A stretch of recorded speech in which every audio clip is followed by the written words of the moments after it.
Assalamualaikum warahmatullahi wabarakatuh. Selamat pagi, salam sejahtera untuk kita semua. Yang saya hormati adik-adik tingkat TK, SD, SMP, para guru pendamping, dan orang tua wali murid peserta didik. Sebelum kami menyampaikan pada pagi hari ini, pertama-tama mari kita panjatkan puji syukur kepada Allah atas rahmat dan hidayahnya. Saya berada di tempat ini, dan adik-adik juga mungkin berada di kediaman atau rumah masing-masing. Semua dalam keadaan sehat walafiat, tetap semangat. Baik adik-adik, sebelum kami melanjutkan, mungkin alangkah baiknya saya akan memperkenalkan diri dengan harapan adik-adik bisa berkomunikasi bukan hanya tatap muka. Nanti yang kami sampaikan bisa diterima oleh adik-adik semua. Perkenalkan untuk nama, saya Sofyan Amiruddin, pangkat Kapten Infanteri untuk NRP 2196 0095 2205. Untuk tempat tanggal lahir saya dilahirkan di Jakarta pada tanggal 19 Mei 1975. Untuk status keluarga, saya punya istri satu, dan hanya satu saja ada dia, anak dua. Dan untuk alamat, di Perumahan Panorama Asri, Tegalrejo, Salatiga. Baik adik, untuk riwayat jabatan saya dulu masuk tentara dari mulai sersan 2. Tapi akan saya sampaikan ini jabatan yang perwira saja. Karena kalau saya sampaikan riwayat jabatan dari mulai bintara cukup banyak adik. Kami untuk menjadi perwira di Palma Kostrat di tahun 2010. Setelah itu jadi Danton 3 Kompisi di Unit 14 Kostrat di Salatiga di tahun 2010. Setelah itu saya jadi Danton 2 Kompisi di Sama di Unit 14 Kostrat tahun 2011. Setelah itu karena ada penugasan ke Kalimantan, tepatnya di Kalimantan Timur, menjaga perbatasan Malaysia-Indonesia, kami sempat pindah ke Batalion 413 yang berada di Solo tahun 2012. Setelah kembali dari Solo, kami dikembalikan lagi jabat Danton 1 di Kompisi di Unit 14 Salatiga. Setelah itu menjabat Pasipes di Unit 11 sama di Salatiga. Jabat Pasipes kurang lebih 1 tahun, kami dijabatkan sebagai Komandan Kompi C di Unit 14 juga Pasrat. Di tahun 2016 kami pindah ke Solo kembali di Pasipes Lok 5. Kami juga tahun 2017 menjabat Pasibinpes sama di Brigif Solo. Di tahun 2018 pindah jabatan ke Satuan Teritorial, yaitu sebagai Pasop di Kodim 0115 Kendal. Di sana kurang lebih 1 tahun. Itu menjabat dan Ramil 07 Sukoharjo sama di Kodim 0715 Kendal. Di tahun yang sama, saya juga sebagai PJS dan Ramil 09 Pantungan di Kodim 0715 Kendal. Di tahun 2020, tepatnya di bulan Januari, saya pindah sebagai Pasiter Kodim 0714 Salatiga. Untuk kepangkatan Letnan 2 2009, yaitu 2013 dan Kapten 2017. Pendidikan umum S3, tapi S3-nya SD, SMP, dan SMA. Untuk tanda jasa kesetiaan 8 tahun, dan 16 tahun, SL Seroja dan SL Dharma Nusa. Untuk penugasan operasi, pernah operasi tim-tim tahun 1998, Pamtas RI tim-tim 2002, dan Pamtas RI Malaysia 2012, terakhir di tahun 2015, Pamtas RI Papua Nugini. Mungkin itu riwayat hidup saya sebagai perjalanan tentara. Mungkin sebelum saya menyampaikan tentang materi yang akan saya sampaikan, kami menghimbau terus-menerus kepada kita semua, terutama adik-adik semua, walaupun sekarang ini kita musibah yang namanya bencana COVID-19, tapi yang namanya kehidupan itu terus berjalan. Nah, sehingga apa yang sudah disampaikan atau diperintahkan oleh pemerintah kita, baik itu pemerintah pusat, provinsi, kabupaten, kecamatan, desa, mungkin di RT RW atau di kampung kita, tetap protokol kesehatan tetap kita laksanakan, harus kita laksanakan, cuci tangan dengan sabun di air mengalir, jaga jarak. Apabila kita memang tidak penting untuk keluar rumah, lebih baik kita di rumah saja. Yang penting jangan lupa menggunakan masker. Baik, adik semua, kita langsung saja ke materi. Kesempatan yang baik ini, kami dari Kodim 0714 Salatiga dapat perintah akan saya laksanakan, yaitu tentang materi penguatan karakter bangsa di era digital dan tatanan kehidupan baru, kita kenal dengan new normal.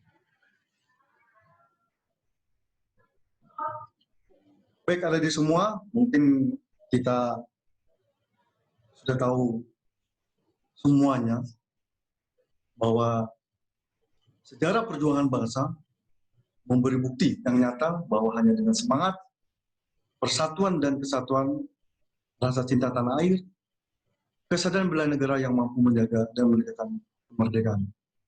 Di sini kami sampaikan adik-adik semua, kita tidak boleh lupa dengan sejarah. Karena apapun yang terjadi, sejarah itu tidak boleh kita lupakan. Karena apabila sejarah kita lupakan, maka bisa-bisa akan terjadi lagi. Nah, dengan kita ingat sejarah, dengan harapan hal yang mungkin sudah terjadi dahulu kala, kita bisa ambil petik kebaikannya maupun keburukannya, sehingga di zaman sekarang ini hal yang seperti itu dengan sejarah ya jangan sampai terulang kembali, hal yang mungkin kurang baik.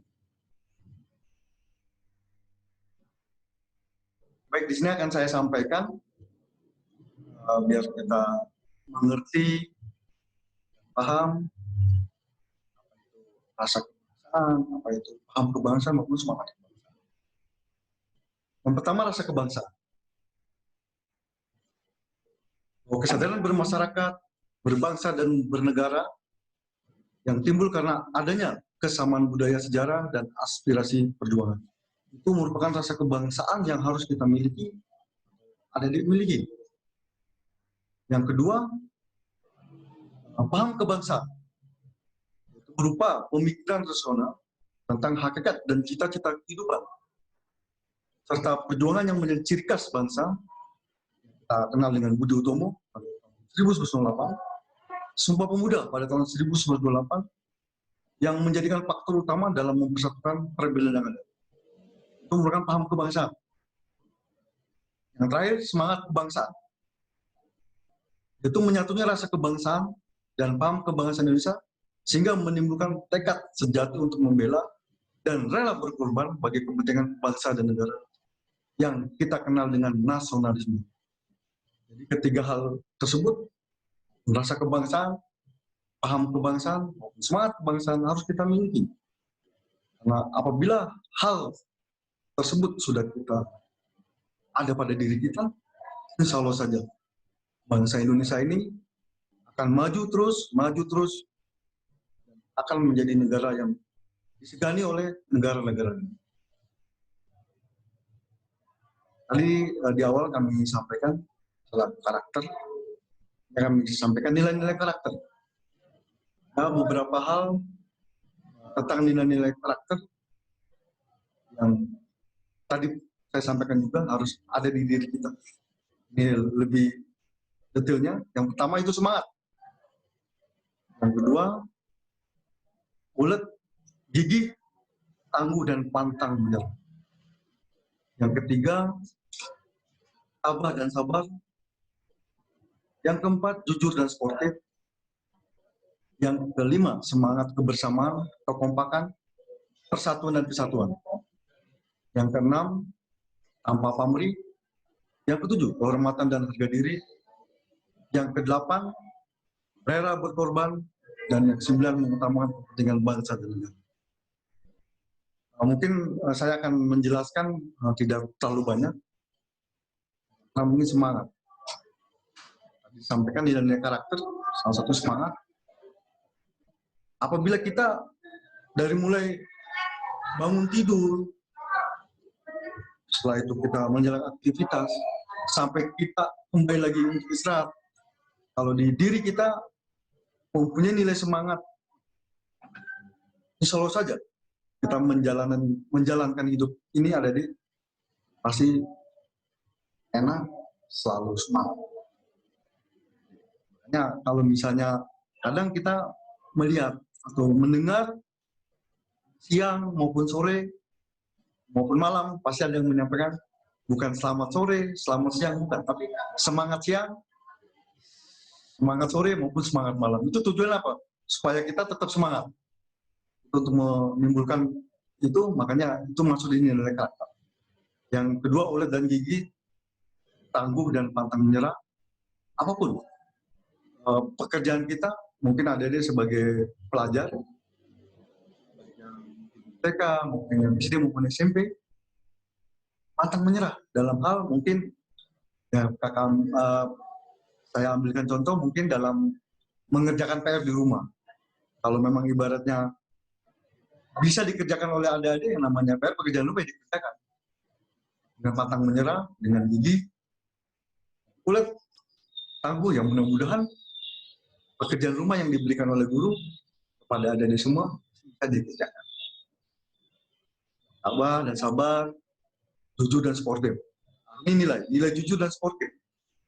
Mulai kita tanamkan dari mulai masih SMP, jujur. Ya contohnya kita ambil contoh. Mungkin saat adik-adik belanja di kantin, ya, belanja di kantin, kan ngambil kue atau jajanan itu kan tinggal ngambil saja.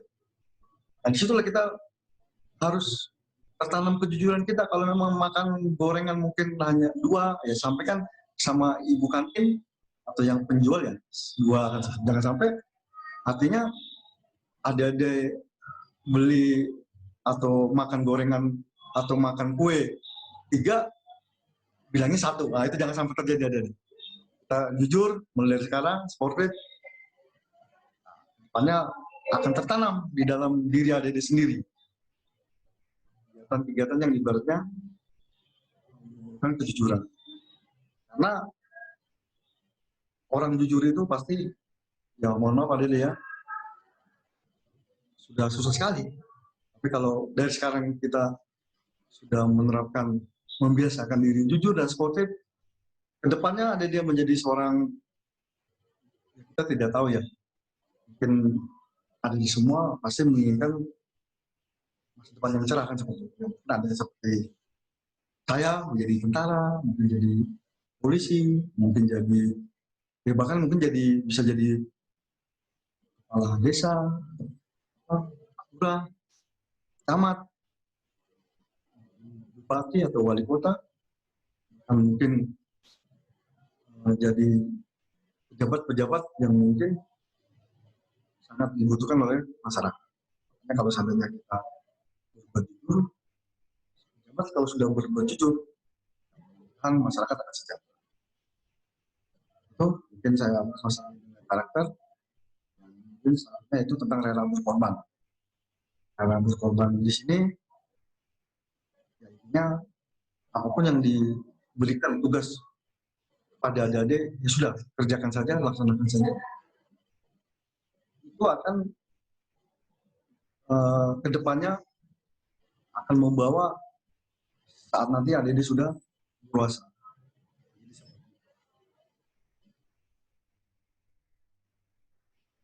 Ini saya selipkan juga samping karakter tadi, kemampuan awal bela negara yang bisa kita lakukan. Yang pertama, ya dengan hidup bersih dan sehat. Kedua, keseimbangan jasmani, kedisiplinan dan ketertiban, ulet tahan uji dan pantang menyerah. Serta yang terakhir, kita sebagai pelajar yang tugasnya adalah rajin belajar dan giat bekerja. Itu apa yang kita tidak harus lakukan dalam hal untuk bela negara. Seperti saya mungkin TNI, biasanya pasti kebutuhan wilayah NKRI kan seperti itu. Adik-adik saat ini bersih dan sehat, mempunyai keselamatan jasmani, disiplin dan ketertiban, ulet dan tahan uji, pantang menyerah, serta yang terakhir itu rajin belajar dan giat bekerja. Itu saya yang dilakukan. Nah ini masalah tindakan kita terhadap media sosial. Memang belakangan ini kita melihat banyak orang-orang, mungkin adik-adik bisa melihat di surat kabar atau di media online tentang penggunaan media sosial yang ibaratnya akhirnya menjerumuskan kita sendiri di dalam tindakan kita terhadap medsos. Berpikir sebelum bertindak. Harus berpikir dulu sebelum bertindak. Memang media sosial itu mengubah wajah dunia. Informasi tidak terbendung. Kita bisa melihat apa saja yang ada di dunia ini dengan media sosial. Ketik, pencet, klik, langsung itu. Mau ada dia berada di luar negeri, sudah bisa tahu. Di sana mau mana udah tahu. Materi-materi apapun ada di sana. Informasi-informasi pun ada di sana. Makanya intinya ada di semua, berpikirlah sebelum bertindak dalam menggunakan media sosial.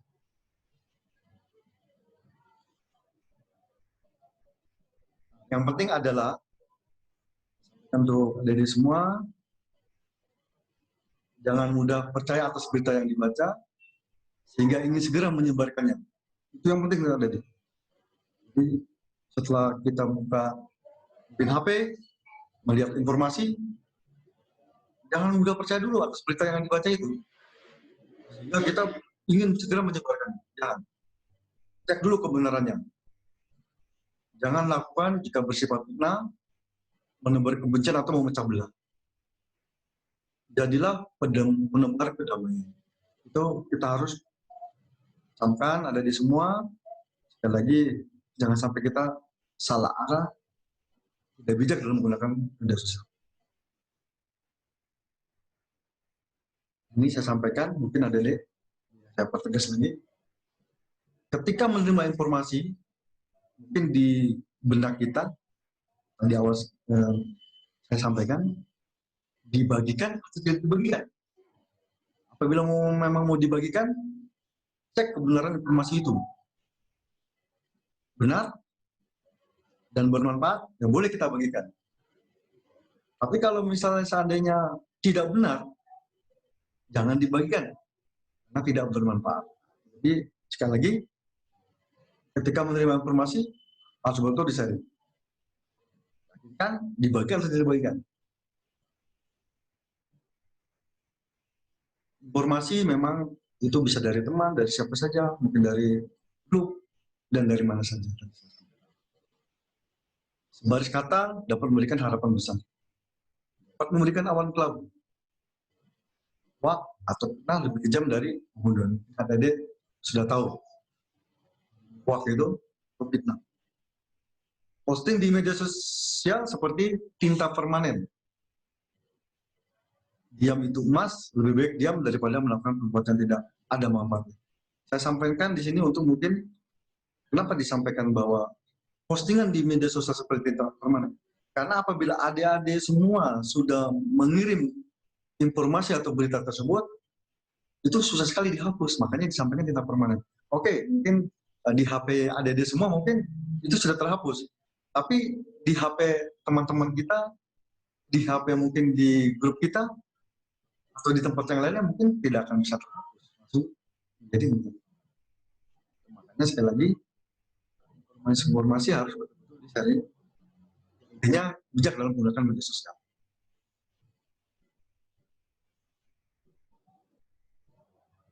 Ini adik-adik mungkin saya sampaikan untuk partisipasi nyata siswa.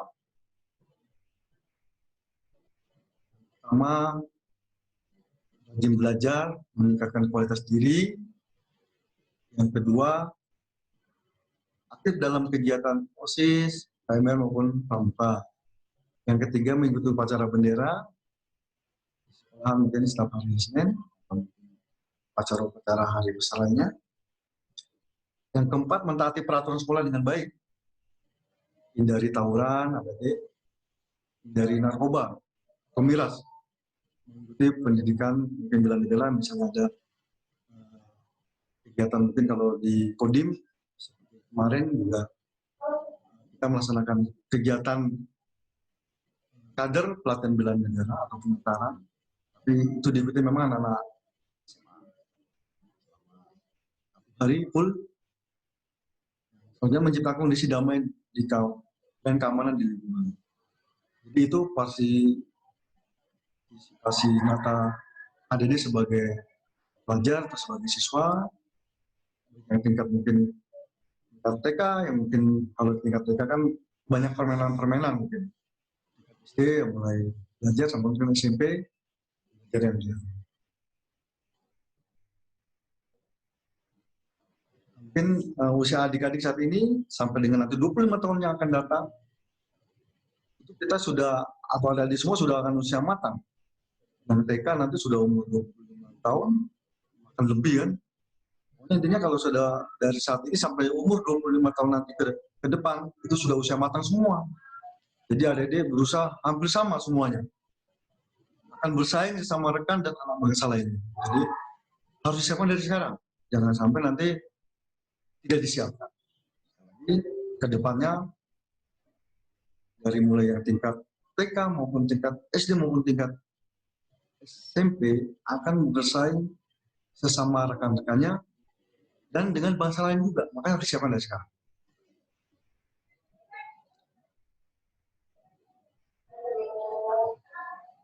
Ini mungkin saya sampaikan nanti di tahun 2039 itu prediksi penduduk dunia itu sekitar 11,6 miliar. Nanti 9,2 miliar jiwa itu di daerah non-katulistiwa dan 2,4 miliar jiwa itu di daerah katulistiwa. Itu nanti akan mencari pangan, air, dan energi di daerah katulistiwa.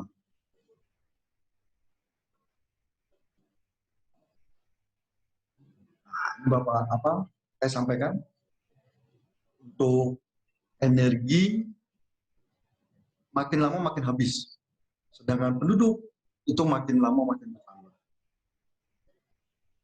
Makanya saya sampaikan nanti pada tahun 2034, apakah kita semua bisa hidup layak. Saya sampaikan bahwa energi itu makin lama makin habis dan penduduk makin lama makin bertambah. Jadi kita harus berpikir, apakah nanti adik-adik ya kita semua ini akan hidup layak.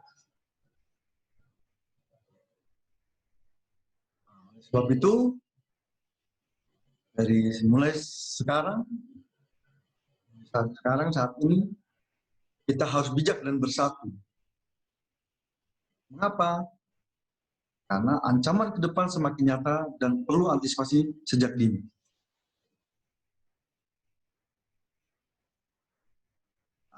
Atau kita semua perlu mewujudkan kesamaan persepsi tentang ancaman dan solusi oleh semua komponen masyarakat. Motor siapa adik-adik? Adalah pemuda. Ya adik-adik ini. Jadi adik-adik menjadi pemuda, ya nanti motornya. Hanya harus disiapkan dari sekarang. Sudah ini harus kita siapkan. Sebagai generasi muda Indonesia, apa sih yang harus dilakukan? Adalah generasi muda yang oke. Jadi saya sampaikan dari awal disiapkan sehingga nanti adik-adik semua menjadi generasi muda yang oke. Jangan mudah terpengaruh budaya asing dan arus globalisasi. Mungkin kita rasakan sendirilah bagaimana derasnya budaya asing masuk ke Indonesia seperti ini. Nah, dipersiapkan jangan mudah terpengaruh budaya asing dan arus globalisasi. Selalu berpikir jernih, bijak namun kritis, melihat hal yang aneh. Harus berpikir seperti itu.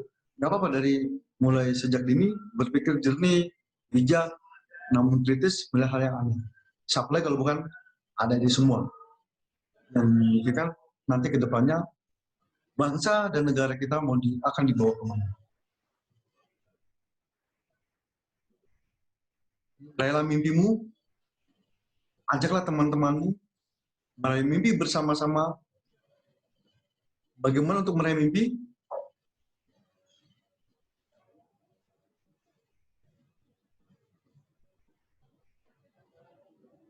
Yang pertama mungkin kita harus ingat kepada Tuhan Yang Maha Esa, sesuai keyakinan kita masing-masing, ya kita berdoa yang baik. Selalu berdoa, memohon kepada Tuhan Yang Maha Esa, semoga apa yang kita inginkan, semua apa yang kita harapkan akan terkabul. Selanjutnya, mimpi atau cita-cita. Ya memang semua berawal dari mimpi dulu. Mimpi, punya cita-cita, dan itu akan tercapai. Itu fokus dengan target apa yang diinginkan.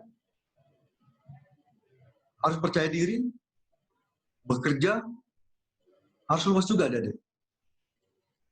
Dan harus bekerja sama juga, dan terpenting tetap belajar dan lakukan dengan hati.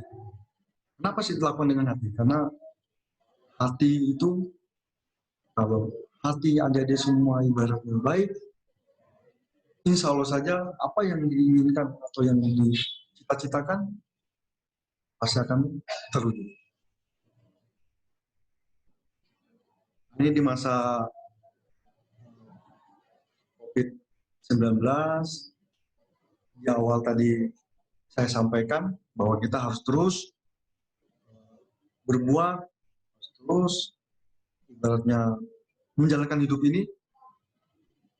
Akan saya sampaikan mungkin penyampaian dari Pak Jokowi atau Presiden kita, berdamai dengan COVID bukan menyerah. Tidak menyerah, tapi menyesuaikan diri dengan mengedepankan protokol kesehatan yang ketat dilaksanakan. Ini bukan dilema, kehidupan kita sudah pasti berubah untuk mengatasi risiko wabah. Itu keniscayaan. Kita kembalikan produktivitas kita dengan optimisme, karena kita juga tetap menerapkan berbagai mekanisme atau pencegahan. Juga saya akan sampaikan, mungkin sering disampaikan tentang protokol kesehatan, terutama apa sih itu social distancing. Itu jauhi kerumunan, kerja, belajar, dan ibadah di rumah, minimalisir bersentuhan dan berdekatan dengan orang lain, usahakan berjemur matahari di teras rumah, pastikan sirkulasi udara baik sehingga terhindar dari ruangan lembab, tunda kegiatan massa seperti arisan, reuni, dan sebagainya. Jadi mungkin tadi di awal disampaikan bahwa kita sering diharapkan atau dianjurkan kegiatan dilakukan di rumah, selalu gunakan masker, ganti setiap hari, dan langsung buang ke tempat sampah tertutup. Masker yang mungkin masker dari medis itu, kalau menggunakan masker yang dari bahan lain, bisa dicuci. Itu kemudian kita cuci tangan dengan benar, dan yang mengalir. Untuk menjaga imun kita itu konsumsi makanan yang bergizi. Setelah cukup, upayakan ruang terpisah dengan anggota keluarga yang lain dan jaga jarak dengan orang sehat yang minimal 1 meter. Mungkin dari kami dan materi cukup sampai di sini dulu, karena waktu yang diberikan kita sebenarnya masih banyak yang ingin saya sampaikan. Baik, akan saya sampaikan untuk pesan-pesan. Untuk pesan, saya mewakili dari Kodim 0714 Salatiga, sangat berkesan sekali diberikan kepercayaan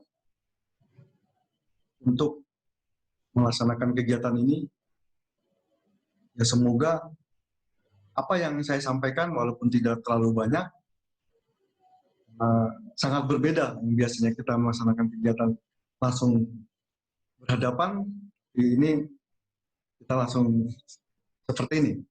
Jadi ya sangat berkesan sekali. Semoga apa yang diberikan bisa bermanfaat untuk adik-adik semua. Untuk pesan, di awal sudah saya sampaikan, intinya adik-adik sebagai generasi muda, generasi penerus yang akan melanjutkan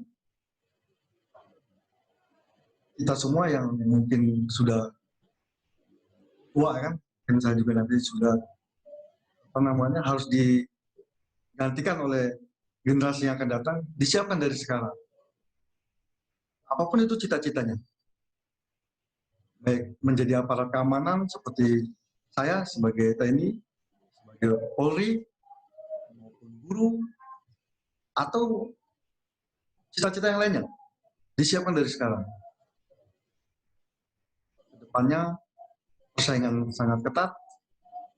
Kalau bukan adik-adik sendiri yang menyiapkan, siapa lagi?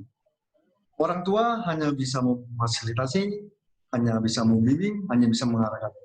Tapi peluang semua itu tergantung kepada adik-adik semua. Bila mungkin mau jadi seorang TNI atau Polri, ya disiapkan. Jaga kesehatan, bina fisik,